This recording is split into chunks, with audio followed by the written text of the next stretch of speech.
Sexta questão.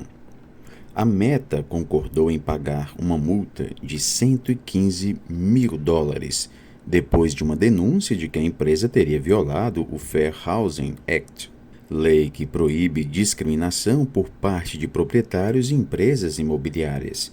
Uma ação movida no Tribunal Distrital dos Estados Unidos para o Distrito Sul de Nova York dizia que um algoritmo para anúncios de casas determina quais usuários do Facebook recebem as propagandas, baseado em características selecionadas pelo anunciante, incluindo raça, sexo e religião.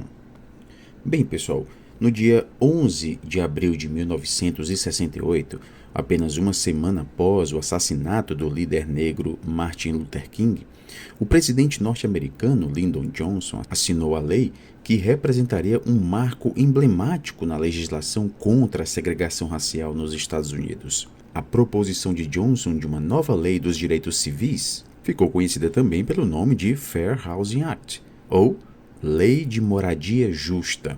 Ela foi tida como um complemento da Lei dos Direitos de Votação e da Lei dos Direitos Civis, de 1964. Ao estabelecerem um marco legal unificado no país para a questão racial, esse conjunto de leis tiveram uma importância fundamental na luta pelos direitos civis. A Lei de 1968, em particular, passou a proibir a aplicação desigual dos requisitos e registro de votantes, bem como a segregação racial nas escolas, bancos de sangue, locais de trabalho e lugares públicos em geral. O ímpeto para a aprovação dessa lei veio do Movimento de Moradia Aberta de Chicago, de 1966, do assassinato de Martin Luther King em 4 de abril de 1968, e também da revolta civil, em especial entre os negros, que se seguiu à morte de King.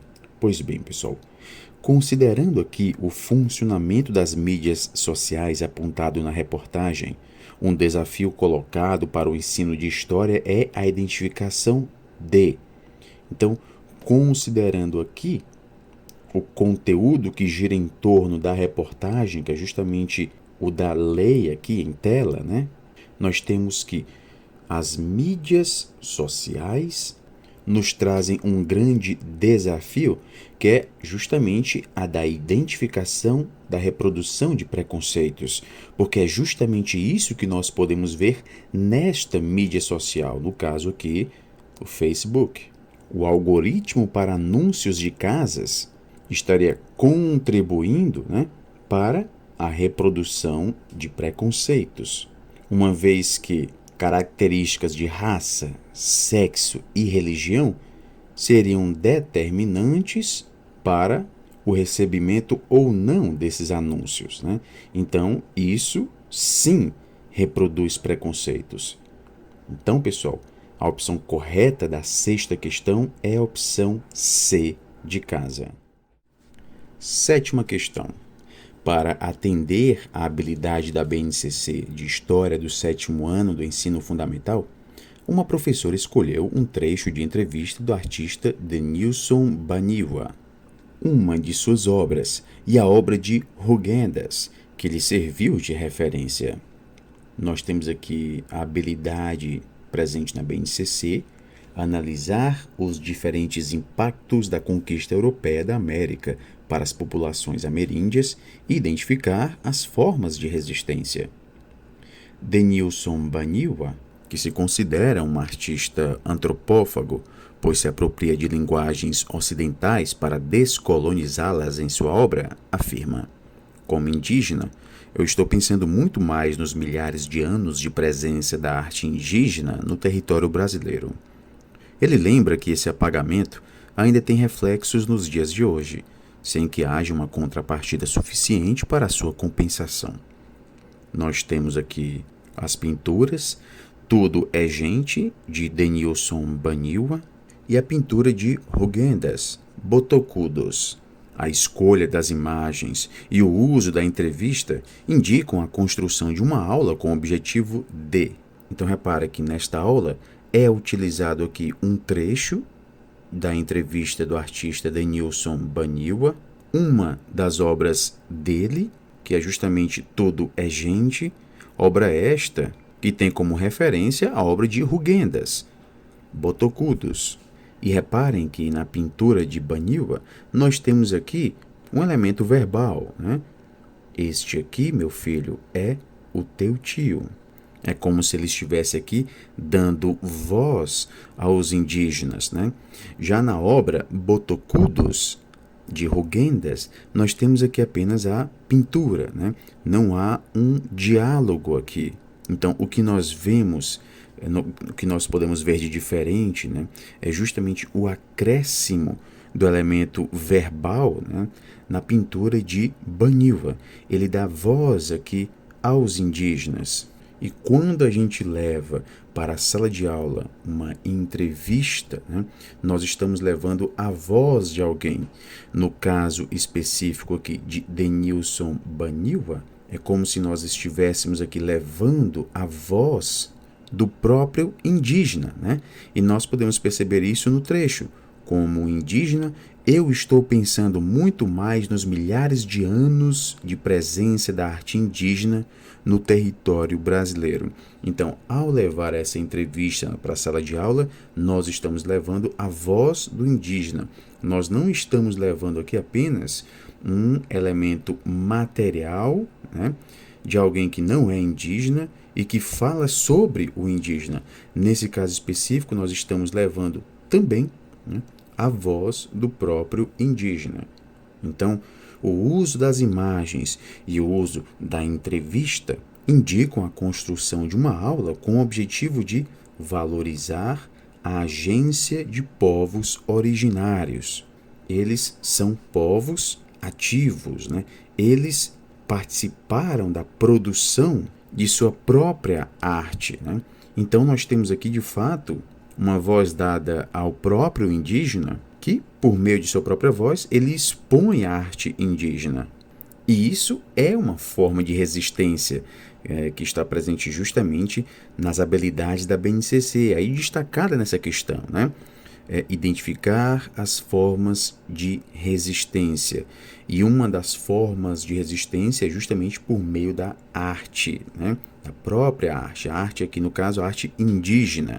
Então, levar a voz do indígena para a sala de aula e, consequentemente, levar a própria arte indígena para a sala de aula é valorizar a agência de povos originários. Então, a opção correta da sétima questão é a opção A. Oitava questão. Os dados apresentados por uma pesquisa de Milton Duarte reforçam a tese de que a música em ambiente escolar é importante aliada dos professores em busca de um ensino de história mais criativo e que se utilize de diferentes fontes e recursos didáticos. Porém, as conclusões de Duarte ainda nos remetem a uma dicotomia nesses processos. Sabe-se que os alunos gostam de música, então levamos música para as aulas. No entanto, não buscamos vínculos entre as formas como os alunos ouvem as músicas e as possibilidades de interpretação da história que as músicas nos fornecem. O que temos identificado em linhas gerais é que, nas pesquisas de ensino de história, há consenso de que a música não é apenas uma boa fonte de análise, mas também um importante recurso didático para estimular e incentivar os alunos durante as aulas. Ocorre que, em muitas situações, tanto a cultura musical dos alunos quanto as relações de sentido que eles estabelecem com as músicas não são consideradas. Então, pelo que nós podemos perceber aqui, pessoal, é uma importância dada ao uso da música em sala de aula. Então, já é um ponto aqui consensual, né, de que a música é uma importante ferramenta para ser utilizada em sala de aula, mais especificamente no ensino de história. Então, nós temos aqui esse consenso. Mas aí surge um problema que aqui no texto está como sendo um problema dicotômico, né?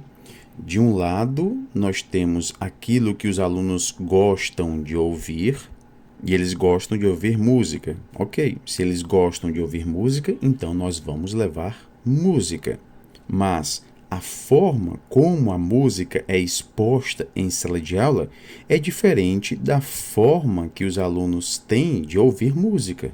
Os alunos, quando ouvem as músicas deles, né, eles estabelecem vínculos com essas músicas que são ouvidas por eles. Só que esses vínculos estabelecidos por eles não são ou não seriam os mesmos vínculos estabelecidos com a música que é levada para a sala de aula. Porque muitas vezes, quando se leva a música para a sala de aula, o foco está única e exclusivamente no conteúdo presente na música, deixando, portanto, de lado o estímulo e o incentivo, né, para que esses alunos ouçam essas músicas. Então vejam o que nós encontramos aqui no trecho. É importante destacar que a música não é apenas uma boa fonte de análise, né?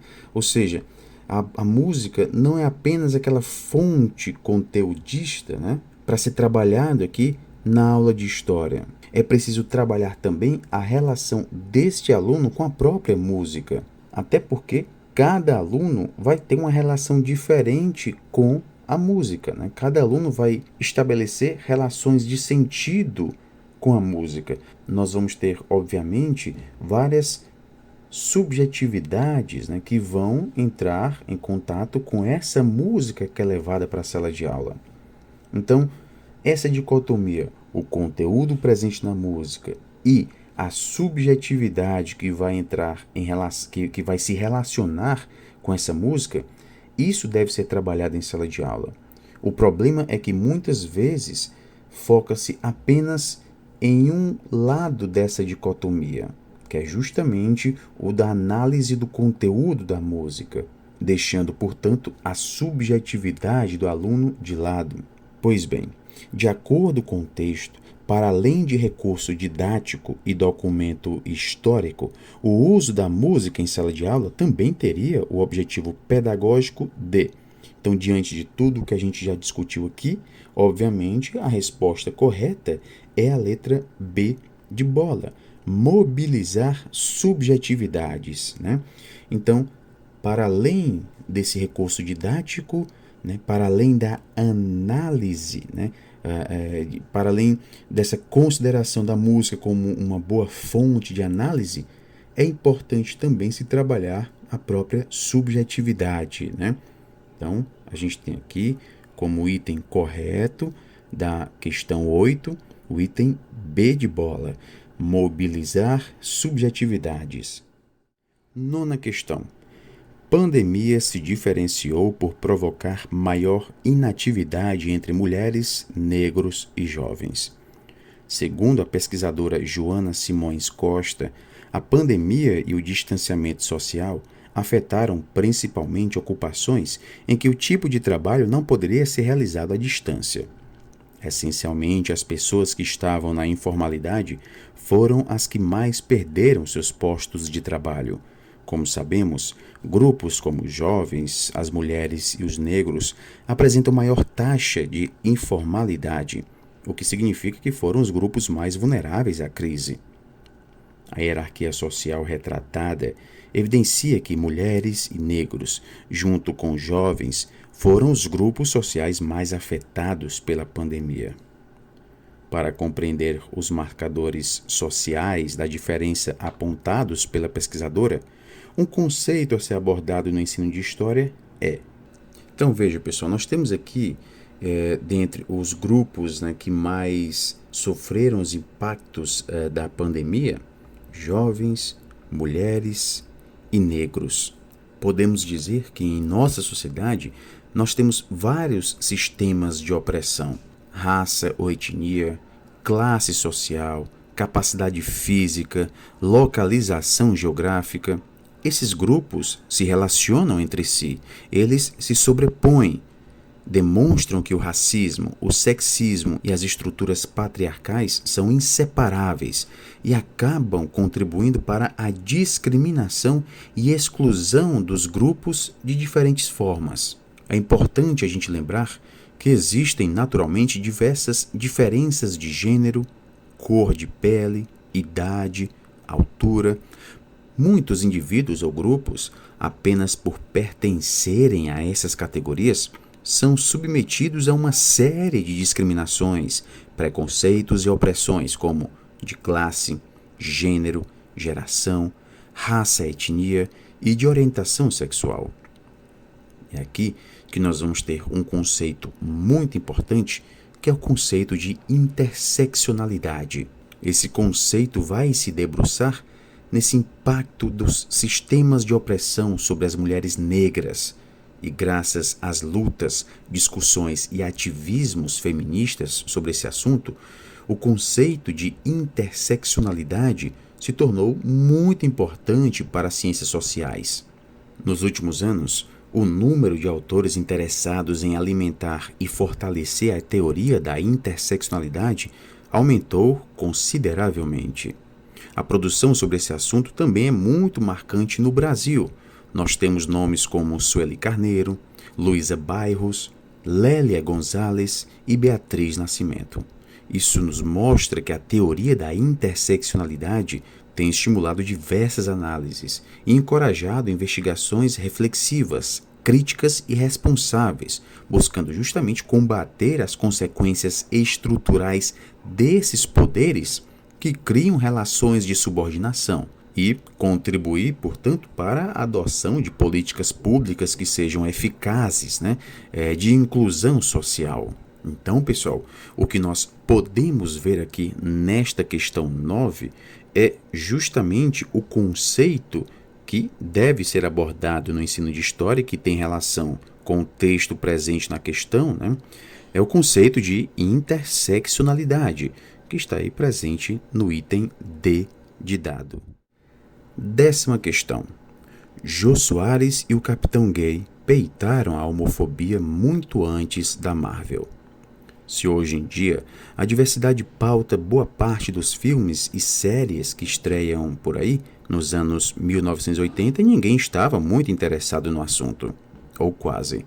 Jô Soares, falecido aos 84 anos, era parte do seleto grupo que já naquele tempo pensava em colorir a televisão, mesmo que à moda de um homem cisgênero e heterossexual. Criado há 40 anos, o Capitão Gay era um super-herói homossexual, um defensor das minorias contra as tiranias, que aparecia para combater os crimes e as injustiças para os quais não havia um homem nem uma mulher para resolver. Hoje, sua contribuição para a luta LGBTQIA+, é certamente discutível. Mas no Brasil dos anos 80, década em que a epidemia de AIDS espalhou desinformação, em que ondas de homicídios de gays e travestis tomaram capitais e em que reportagens de TV registraram gente dizendo que tem mais é que assassinar mesmo, o Capitão Gay levou a muitas famílias brasileiras o seu primeiro contato claro com a homossexualidade. O tom político era sutil? Muito. Ajudou a colar no imaginário popular um só tipo de homem gay? Com certeza. Fazia humor em cima de um grupo marginalizado? Claro. Esses exageros todos eram usados pelo Capitão Gay justamente para chocar os vilões e, por tabela, os espectadores, com a diversidade de um novo tempo para dizer que tudo bem ser gay. O entendimento apresentado sobre o personagem criado há 40 anos se baseia na seguinte estratégia para a compreensão do passado. Então, reparem, pessoal, a gente deve aqui entender o contexto de produção, para entender esse personagem criado à época. Então, se a gente quer entender como esse personagem foi criado, os impactos desse personagem, é importante a gente compreender o contexto de produção, aquele momento histórico. É justamente o que nós encontramos na opção D, contextualização.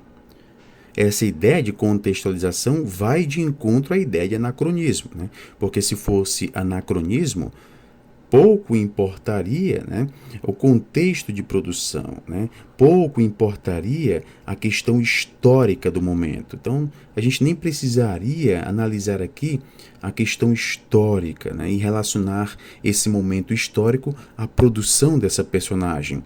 O anacronismo ele visa justamente isso, essa descontextualização. O que não é o caso, né? A reportagem ela traz justamente a importância de a gente compreender aquele momento histórico no qual foi produzida essa personagem, né? De Jô Soares. Então, de fato, a resposta correta na questão 10 é a opção D, de dado. Reparem que em muitas outras questões nós temos opções aqui meio que absurdas de serem marcadas, né? Reparação, negacionismo, né? Em algumas opções nós temos alguns termos que estão muito presentes no nosso dia a dia. E é justamente por conta dessa presença recorrente desses conceitos, pode ser que a gente acabe marcando alguns deles, né? Mas tem que ter muito cuidado, né? Muito cuidado com isso.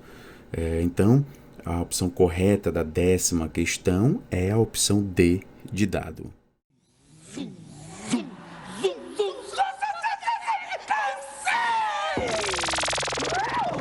Ai, sua identidade secreta me deixa exausto. E a mim também. Quando eu escrevi o Capitão Gay, eu digo, vamos fazer um herói em quadrinhos gay, Sim, gay, que não tem, fazer um super-herói gay. E aí escrevi, mandei para a produção, e aí o Borjalo, que era diretor artístico na época, vetou, falou, não vamos fazer isso, porque isso vai parecer uma provocação, inclusive porque o governador de Brasília, na época, eu não sabia, o nome dele era Coronel Gay. Eu nem sabia que tinha família gay, nem como é que se escrevia. Então, vetou. Falou, não vamos fazer esse quadro, não, que isso eles vão proibir, é melhor a gente nem tentar. Aí eu fui falar com o Boni. É o Capitão Gay, Capitão Gay, Capitão Gay. Um dia eu estou no aeroporto e eu escuto me chamar assim, Capitão Gay, Capitão Gay.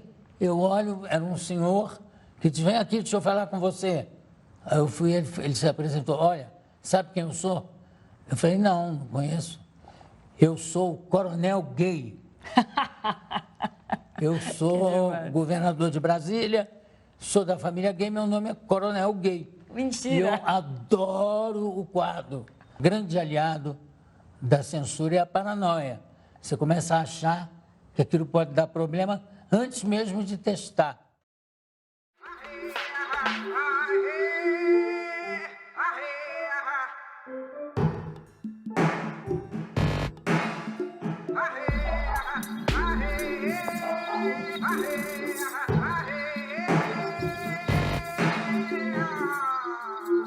Meu povo se chama Baniwa, é um povo que tem como território ancestral a região fronteiriça entre o Brasil, a Colômbia e a Venezuela.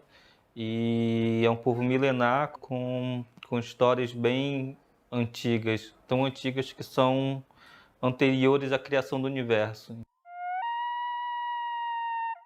O jeito que eu encontrei de criar memórias e de fazer renascer memórias apagadas é um lugar que eu entendo como uma tradução de mundos, né? Eu não posso chegar, por exemplo, aqui onde eu estou, no Rio de Janeiro, e falar as coisas no idioma Baniwa, porque ninguém entenderia, né? Então eu preciso construir um meio de que eu consiga falar as coisas do meu povo e as coisas que eu acredito de maneira que mais pessoas possam entender. E o jeito que eu encontrei isso foi pela arte, né? Pela pintura, pelo vídeo, música, intervenções urbanas. É o jeito que eu encontrei de fazer a tradução, né? Do mundo Baniwa para o mundo não Baniwa. E da mesma forma eu faço a tradução do mundo não Baniwa para o mundo Baniwa. Nesse modo foi que eu encontrei, acho que a chave de criar essas memórias e de gerar memórias, né? Quando eu coloco um trabalho, né, à vista das pessoas, eu não estou só colocando uma pintura, um desenho, eu estou colocando conhecimento que é anterior a mim.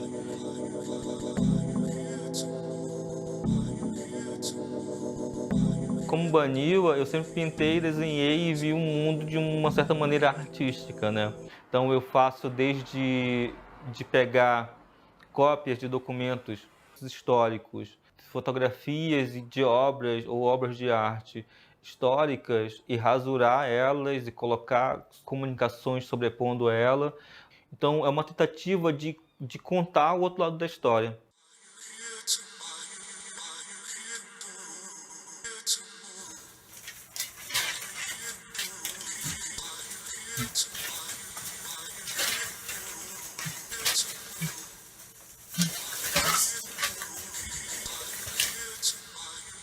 O meu trabalho ele vem muito mais como uma coisa mais de sarcasmo. Eu comecei a fazer por conta de uma viagem que eu fiz ao Mato Grosso do Sul. Acontece que no Mato Grosso do Sul eu tive encontro com uma realidade que eu não conhecia, né? Mesmo sendo indígena. Então, há grandes plantações de soja, a violência contra os indígenas muito intensa, e inclusive aviões que despejavam veneno em cima de aldeias para que elas saíssem do lugar para as pessoas plantarem soja em cima. E aí eu fiz uma exposição chamada O Agro Não é Pop, quando eu voltei dessa viagem. E eu utilizei, né, do sarcasmo, que é a arte pop, né, o pop art, a campanha, né, publicitária O Agro é Pop, e juntei essas duas coisas, né? Eu usei a linguagem da pintura pop, né, com um discurso político anti-agronegócio.